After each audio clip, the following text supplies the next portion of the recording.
Napakalutong na banana chips ang recipe natin sa araw na ito. 1 litro ng tubig, kalahating cup ng vinegar, 10 piraso ng hilaw na saging na saba.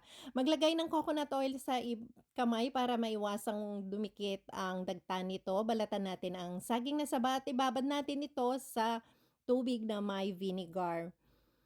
Kapagka ito ay nabalatan ng lahat, ilagay natin sa isang strainer para matiktikan ng tubig. Gagamit lang ako ng box grater para manipis ang ating pagkaka-slice sa gagawin nating banana chips.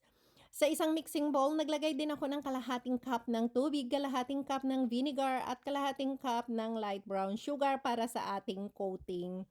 Gumamit ako dito ng, maliit na kasirola at dito natin lulutuin ang ating banana chips. Hinaan lang natin ang apoy at maglagay tayo ng 3 spoon ng sugar, water.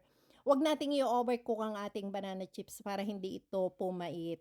Maraming salamat sa patuloy na pagsuporta at sa patuloy na panonood ng aking mga video recipe. Comment sa ibaba kung taga saan ka para alam ko kung hanggang saan umaabot ang aking video recipe.